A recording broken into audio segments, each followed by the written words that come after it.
Berkongsi di situ, kita nak bawakan satu topik yang sebagai penutup Selamat Pagi Malaysia untuk hari ini. Memang sesuai sekali apabila kita ingin melihat pentingnya sifat sabar dalam menghadapi ujian besar seperti pandemik COVID-19 dan juga bersyukur Malaysia terus mampu mengatur langkah memerangi wabak COVID-19 ini. Mengambil contoh kisah Nabi Ayub AS dan juga pengajaran menghadapi COVID-19. Ya, kita tahu Nabi Ayub merupakan salah satu Nabi wajib kita ketahui dan Nabi Ayub sangat terkenal dengan kepribadiannya yang sabar. Ya. Justru tak kala kita berdepan apa juga musibah, wajar untuk kita ambil iktibar daripada kisah Nabi Ayub AS ini. Untuk berkongsi lebih lanjut mengenai ibrah Nabi Ayub AS ini, kita bersama dengan Tuan Ahmad Faisaluddin. Bersama dengan kita pada pagi ini. Assalamualaikum. Assalamualaikum Tuan Faisal. Segak pagi ini. Waalaikumsalam Andy dan juga Hani dan semua penonton setia ya daripada TM1 Selamat Pagi Malaysia ni. Okey. Ni ada soalan awal ni. Sebab selalunya bila kehadiran Tuan Faisal datang ke studio adalah untuk bercakap tentang kisah-kisah mahkamah syariah. Tapi hari ini ini nak tahu juga dari mana datang bidang yang baru ni. Sebenarnya saya pun rasa terkejutlah ya.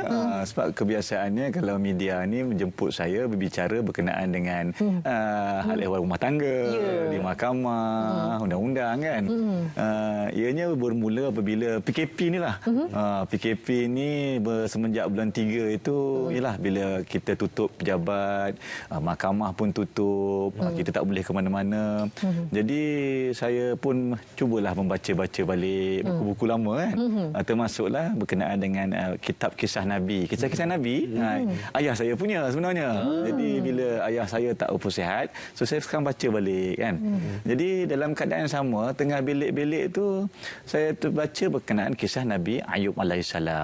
Ada kaitan dengan apa yang kita hadapi sekarang ni kan. Wabak COVID ni kan. Kita pun ramai ya rakyat yang dibuang kerja. Jadi bila saya sembang dengan kawan-kawan yang ramai juga yang kena buang kerja, bisnes tak ada yang kemurungan. Pasal rumah tangga pun ada juga ya. Oh ya Allah Tuhanku, itu tak boleh cakap lah. Ingatkan COVID pun banyak. COVID lagi kan. Bila dalam keadaan kena COVID duduk rumah ni makin akrab, makin bertambahlah ujung tahun ramai yang mengandung dan sebagainya. Tapi rupa-rupanya ramai juga yang buat permohonan nak bercerai kan. Jadi begitulah. Jadi saya dapat ilham, saya mula menulis. Tulis saja. Kita kadang-kadang bila kita asyik bercakap, berkongsi, rupa-rupanya saya dapati ada perbezaan antara tokoh-tokoh ulama seperti Tok Kenali kan. Tok Kenali pada waktu tu ramai lagi ulama-ulama lain tau. Macam apa beza seorang ulama yang menulis dengan ulama yang hebat bercakap. Dia ulama yang menulis ni ataupun pensyarah ke yang menulis ni kan, walaupun jasadnya sudah tiada di bumi, tapi tulisannya mungkin akan terpakai sampai bila-bila jadi rujukan kan, macam Imam Al-Ghazali. Jadi saya pun cubalah cuba kan, mudah-mudahan ianya boleh jadi sebagai satu sumbangan kepada masyarakat kan. Jadi hari ini tajuknya berkenaan dengan ibrah Nabi Ayub AS ya. Tapi kalau ada pemanggil nak tanya bab rumah tangga boleh juga kan. Tak ada masalah, kita selit-selit lah ya. Okey. Baik, jadi boleh kita kongsikan terus berkaitan dengan kesabaran dan tidak putusnya Nabi Ayub walaupun diuji dengan berat, sesuai sekali dengan konteks semasa pada hari ini. Ya, kalau kita dengar semalam ya bila Ketua Pengarah Kesihatan ya tiap-tiap petang ya, biasanya kita akan tertunggu-tunggu ya. Kalau kita tak dapat baca, tak dapat tengok live, kita tengok daripada Telegram Majlis Keselamatan Negara ataupun media-media kan. Semalam saja dah 51,680 orang positif ya. Dan yang paling kita rasa sedih lah, takut ya, walaupun jumlah tu besar tapi jumlah yang sembuh pun ramai. Tapi yang meninggal dunia 326 orang ya, yang meninggal dunia setakat semalam. Jadi dalam keadaan begini, bila kita baca dalam media ramai yang berkongsi ya, kisah-kisah yang orang kata menyayat hati, sedih ya, bukan saja dalam negara kita tapi di luar ya. Tapi dalam hal ini bila kita fikir-fikir balik, kita seolah-olah bila ikut sangat perasaan, kita kadang-kadang terlupa. Hakikatnya sebagai umat Islam, ya, Rasulullah SAW ada bercerita ya, apabila ditanya dengan seorang sahabat, siapakah orang yang paling hebat diuji? Ya, ada hebat diuji ini kata Rasulullah adalah yang pertama para nabi, para nabi, para rasul yang kita ketahui, dan juga yang keduanya diikuti oleh orang-orang soleh sebenarnya. Saya ambil contoh Nabi Ayub ni sebab Nabi Ayub ni sebagaimana yang kita ketahui kan ya, Hani ni, Andy dengan penonton semua ni, ada ulama tafsir kata dia ni orang yang kaya. Ramai keluarganya, dia popular. Dia popular. Tiba-tiba Allah uji dia dengan kesakitan. Ya. Kesakitan tu ada ulama kata yang tinggal, yang sihat ni hanya hati dengan mulut dia yang boleh cakap. Yang lain semua sakit. Ada kata macam sopak, ada kata macam penuh dengan ulat, macam-macam lah. Dan kesakitan tu sampai 3 tahun tu. Ada ulama kata sampai 3 tahun. Kita ni baru berapa bulan, tak sampai pun setahun lagi. Ya. Bukan setakat dia sakit, keluarga dia pun menjauhkan dia, meninggalkan dia. Harta dia terus tak ada, hilang. Maknanya mungkin dia jatuh bankrupt, perniagaan dia mungkin rugi dan sebagainya. Tinggallah dia ditemani oleh sang isteri yang setia. Itu ya. Itulah kalau suami ni kalau diuji macam mana pun, isteri ni kan biasanya dia akan berada di belakang suami kan. Di sebalik kejayaan suami, di belakangnya ada isteri atau isteri-isteri. Yang tak ada isteri macam mana? Yang tak ada isteri mana tu je? Yang tak ada isteri kenalah cari isteri. Yang dah ada isteri jangan menggatal lagi. Tambah-tambah lagi. Kan bukan tambah harmoni, tambah beban. Tapi kalau dah takdir Allah, relakan sahaja. Kerana madu itu adalah penawar segala ubat. Baik. Kalau kita bercakap tentang sabar ni lah, kerana mungkin mudah untuk kita cakap sabarlah menghadapi ujian, ataupun kita bila diuji dengan sesuatu benda tu, orang biasanya akan cakap sabar manusia ada tahapnya, ada hadnya. Ada had ke dalam kesabaran, Tuan Faisal? Ya, benar ya. Dalam perkara ini memang ulama katakan sabar ni ada had, sampai contoh kalau ianya orang kata bila memudaratkan sangat ya, bila kita nak makan tu dah tak ada apa-apa. Yang ada contohnya ada makanan yang memang diharamkan untuk kita. Tapi itu sahaja makanan yang boleh untuk kita hidup. Maka kita makanlah, contohnya daging babi kan. Memang tidak halal untuk orang Islam, tapi dekat tempat tu tak ada dah makanan lain. Yang keduanya apabila orang kata sabar sampai peringkat dia nak bunuh kita. Jadi kena kita pertahankan ya. Cuma dalam kisah Nabi Ayub alaihissalam ni, baginda Rasul Nabi Ayub ni dia bukan setakat sabar tau. Sampai tu peringkat dia pun sebagai manusia biasa, dia sampai had dia kata, ya Allah aku dah tak tahan ni ya. Saya buat skrip lah ya. Sampai dia berdoa kepada Allah, ya Allah tolonglah sembuhkan penyakitku. Ada dinyatakan di dalam ayat Al-Quran surah Al-Anbiya dan surah As-Sad. Memang boleh rujuk ya. Allah ceritakan detail berkenaan dengan sakit yang baginda hadapi, dan juga baginda Nabi Ayub ni dia berdoa kepada Allah walaupun dia tu nabi. Dia berdoa. Sebab itu kita ni sebagai umat Islam terutamanya, kita kena berdoa kepada Allah SWT. Biasa kita dengar ya, kalau pergi sembahyang di masjid, ataupun kalau kita bersolat jemaah dengan ayah kita di rumah ataupun dengan suami dengan apa, biasa kadang-kadang kita akan dengar dengan doa Rabbana atina fid dunya hasanah wa fil akhirati hasanah wa qina azabannar. Itu doa yang memang biasanya orang akan hafal ya. Satu lagi doa yang dianjurkan oleh Allah SWT dalam Al-Quran sendiri ya, surah Al-A'raf ya, Rabbana afrigh alaina sabran wa tawaffana minal muslimin wa tawaffana al muslimin ya. Maksudnya apa? Ya Allah, limpahkan aku ni dengan kesabaran. Aku ni hamba kamu yang lemah. Teruk sangat kami ni ya Allah dengan COVID-nya. Kalau COVID je tak apa ya Allah, aku kena buang kerja. Buang kerja. Bantuan yang kerajaan bagi pun dah nak habis dah ni. Kerja tak ada, anak-anak nak diberi makan. Bantulah ya Allah, bantu. Insya-Allah, mana tahu bila kita menagih simpati dengan Allah, berdoa dengan dia setiap waktu kan, kita merendahkan diri, insya-Allah Allah akan turunkan vaksinnya, akan berikan kesembuhan. Tak begitu pun tak ada vaksin, ramai yang sembuh kan, ramai yang sembuh. Tapi bukan setakat sembuh, kita nak sembuh kesihatan dan sembuh ekonomi negara kita ni. Sebab kalau ekonomi negara kita ni tak sembuh-sembuh, maka ianya akan memberi mudarat yang lain. Banyak lagi ya. Betul. Institusi keluarganya, termasuklah keselamatan negara kita ni. Betul. Ini memang lain daripada saya daripada undang-undang ni. Okey, saya kaitkan sikitlah dengan apa yang Tuan pernah kata kendalikan sebelum ini berkaitan dengan rumah tangga bila cakap tentang kesetiaan tadi tu. Susah kita nak cari wanita-wanita yang ataupun isteri yang setia apabila diuji. Kalau setakat sebulan, 2, setahun maksimum mungkin. Tapi kalau sampai ke 3 tahun, malah lebih daripada itu, jarang berlaku. Tapi ada. Jadi bagaimana untuk kita mengambil ibrah daripada sikap isteri Nabi Ayub yang setia dalam situasi seperti itu, dengan keadaan dulu ada, sekarang dah tidak ada, saudara mara pun lari, kawan-kawan pun apatah lagi. berat mata memandang, Berat lagi bahu yang memikul. betul. Cakap tu mudah. Ya. Awak itu tanggung ke tidak kan?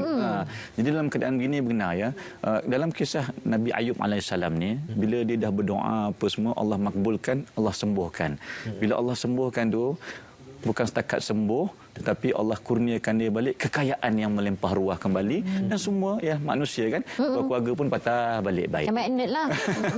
Tapi dalam kisah macam yang Hani cakap tadi berkenaan dengan contoh kaitan rumah tangga kan, bila suami kita ini sakit sebagai contoh yang tak sembuh-sembuh, maka kita janganlah orang kata waktu dia senang, waktu dia sihat kita bersama dengan dia, waktu dia tak sihat kita mengambil jalan mudah untuk meninggalkan dia, walaupun itu dibenarkan oleh hukum syarak ya, untuk memfasahkan perkahwinan sebagai contoh, memohon perceraian di mahkamah memang boleh ya. Tetapi ya saya fikir bagi kaum Hawa ni biasanya dia boleh bersabar. Bagaimana pula sebaliknya ni? Saya memang nak tanya betul. Saya tahu, saya nak membela wanita ni. Terima kasih. Kan, bukan setakat Andy saja saya bela, tapi Hani juga saya bela. Terima kasih tuan. Adil. Kalau golongan suami pula yang orang kata mengalami situasi seperti isteri Nabi Ayub. Kalau isteri tu sakit, isteri tu tak sihat, mampukah saya sebagai seorang suami bertahan untuk menghadapi kerana mungkin isteri bila dia tak sihat, dia terlantar, dia tak mampu dah nak sebagaimana biasa, nak basuhkan baju kita, nak makan, melayani kita pun tak boleh dah. Tapi sebagai suami sebenarnya kita kena bersabar dan jangan putus asa. Hakikatnya dalam perkara ini saya bukanlah nak menggalakkan suami itu membuat pilihan dan sebagainya, tetapi ada kaedah-kaedahnya ya. Kalau kita perlukan sebegini, ada kaedahnya sebegini yang dibenarkan oleh hukum syarak. Tapi jangan sampai kita menzalimi, menganiaya, apatah lagi memudaratkan isteri kita yang tak sihat tadi. Insya-Allah kata Rasulullah, kullu da'in dawa'ilal maut. Setiap penyakit tu kan pasti ada ubatnya kecuali mati. Apa saja penyakit insya-Allah ada ubat. COVID-19 ni pun insya-Allah akan ada ubat dan juga vaksinnya insya-Allah. Sabar saja. Kita sabar, perbetulkan balik. Kalau dahulu kita rajin sangat bekerja sampai lupa waktu sembahyang, sampai balik malam. Sekarang ni bila dah PKPB, sekarang ni duduk rumah je, bekerja daripada rumah, rajin-rajinlah solat jemaah, rajin-rajinlah mengulang kaji Al-Quran, baca tafsirnya. Tengok anak tu kadang dia belajar depan skrin monitor tu, tengok apa yang dia belajarnya tu. Sebab saya sendiri tak boleh jawab soalan matematik zaman sekarang. Pening saya kan. Saya pula kena belajar. Saya ambil inisiatif belajar, tapi saya ambil yang ringan-ringan lah. Kalau yang berat-berat tu, ayah minta maaf, uban ayah dah banyak. Kalau belajar lagi makin banyak uban ayah. Tuan Faisal, susah sebenarnya untuk kita ialah sabar kan, macam saya katakan tadi. Bagaimana sebenarnya untuk kita melatih diri agar dapat bersabar? Sebelum kita dapat bersabar dengan perkara-perkara yang besar, ujian-ujian yang besar, mungkin kita boleh mendidik diri dengan bersabar tentang perkara-perkara yang kecil dahulu. Mungkin untuk hubungan suami isteri, bila suami reti macam order je kan, macam yang nak makan, baju dah siap belum, perkara kesabaran terhadap perkara-perkara kecil ini perlu kita biasakan dulu, baru yang besar-besar. Macam mana? Ya, saya setuju sangat Andy. Saya rasa isteri saya menonton. Terima kasih Andy. Isteri saya rasa nak ucap terima kasih kat you ni. Aduh, saya pun kata susah juga nak bercakap ni. Tapi hakikatnya begitulah ya. Bila kita nak sabar perkara yang besar, perkara yang kecil, harian, rutin pun kita tak boleh nak didik dengan mata sabar. Itulah latihan pertama ya. Memang saya sokong sangat dan setuju sangat apa yang Andy utarakan tu. Bila kita dah biasa, sebagai contoh ya, solat 5 waktu. Kalau kita tak disiplinkan diri, kita tak sabar, silap-silap kita mungkin abai tak sembahyang ya. Apabila dalam urusan rumah tangga, bila kita mengharapkan orang kata layanan yang baik daripada isteri, bila kita mengharapkan layanan baik daripada seorang suami, kita kenalah juga bersabar untuk saling orang kata lengkap melengkapi. Lengkap melengkapi itu bukannya isu-isu yang besar saja, tetapi perkara-perkara kecil. Kalau isteri dah sanggup membantu kita membasuh baju, apa salahnya kalau kita tolong sidaikan? Kalau isteri sudah sanggup menyediakan makanan, apa salah kita tolong basuhkan pinggan? Jadi benda-benda yang kecil itu kan, kita orang kata insya-Allah kalau kita boleh bersabar ke peringkat itu, insya-Allah perkara yang besar seperti COVID ini kita pun boleh hadapi bersama. Dan saya fikir penonton rakyat Malaysia, terutamanya orang yang beragama Islam ataupun yang bukan beragama Islam ya, alhamdulillah rakyat Malaysia sampailah tak ada kerja, mogok di jalan raya, bakar macam premis-premis yang berlaku di Amerika satu ketika dulu. Alhamdulillah, kita kena puji rakyat kita ni. Rakyat kita ni macam mana pun dia boleh rasional. Dia boleh orang kata bersikap tenang dan dia tak ada gelabah, dia tak ada apa. Tapi sampai mana, sampai bila? InsyaAllah kita doakan bukan sahaja COVID ini selesai dan hilang, kita doakan pemimpin-pemimpin kita juga bertungkus lumus, cari jalan yang orang kata yang boleh membantu rakyat, boleh bantu macam mana kita keluar daripada orang kata ujian daripada Allah SWT ni ya. InsyaAllah. Baik, jadi keseluruhan, kesimpulan sebagai pengakhir dan juga penutup. Okey, akhirnya saya ingin berkongsi berkenaan dengan satu hadis Rasulullah sallallahu alaihi wasallam yang ada kaitan dengan wabak taun ya. Sebagai kesimpulan, isteri Rasulullah Sayyidatina Aisyah bertanya Rasulullah berkenaan dengan wabak taun waktu itu. Jadi Rasulullah kata wabak taun ini adalah suatu orang kata bala ataupun satu ujian daripada Allah. Jadi ianya hanya akan menghinggapi mereka yang dikehendaki oleh Allah SWT. Ini yang paling penting ya. Rasulullah kata apa? Sesiapa yang berada dalam keadaan kawasan taun tu dan dia ikhlas, redha dengan ujian yang Allah berikan ini, Allah akan beri banyak rahmat, Allah akan bagi banyak kasih sayang dan insya-Allah Allah akan ampunkan dosa kita. Andai kata kita meninggal dunia kerana COVID-19 ini dalam keadaan kita tidak mensyirikkan dia, kita ikhlas, kita redha, insya-Allah kita akan ke syurga. Tapi rahmat Allah itu bukan setakat itu. Banyak tu. Rahmat Allah apa? Mungkin dengan sebab COVID ni kan, kita tengok air-air di sungai pun bersih walaupun baru-baru ni banyak gangguan air di lembah Kelang kan. Tapi udara makin sihat, keadaan makin sihat, orang makin bahagia, hidup berumah tangga semua. Alhamdulillah. Mudah-mudahan kita jadikan sifat dan sikap baginda Nabi Ayub AS dan nasihat-nasihat yang diberikan oleh baginda Rasulullah tu jadi panduan kita menghadapi wabak COVID ini. InsyaAllah kita kena sentiasa positif. Saya suka macam Diva tadi tu. Jual aura positif aura positif. Walaupun dia tahu sekarang ni orang tak berduit, susah nak beli, tapi dia menyebabkan orang minat nak beli tudung. Saya sendiri pun minat. Tercengak tadi tengok. Bukan sebab tudung tu tapi sebab dia tu. Sebab dia kita nak beli kan? Nak beli. Jangan silap juga. Jadi sebab dia tu saya nak beli. Diva memang tengah tunggu beberapa kotak untuk dibeli. Okey. Jadi kita ucapkan terima kasih banyak kepada Tuan Fazrudin Yusof bersama kita pada waktu ini. Peguam Syar'i berbicara tentang bidang yang berbeza daripada kebiasaan. Tapi satu yang baru mungkin lepas ni kita cakap lagi pasal artikel-artikel yang akan ditulis. InsyaAllah. Doakan saya sihat dan dia beri ilham oleh Allah. InsyaAllah. Amin. Satu pelajaran baik juga untuk mengembangkan potensi dan juga meneroka bidang-bidang baharu.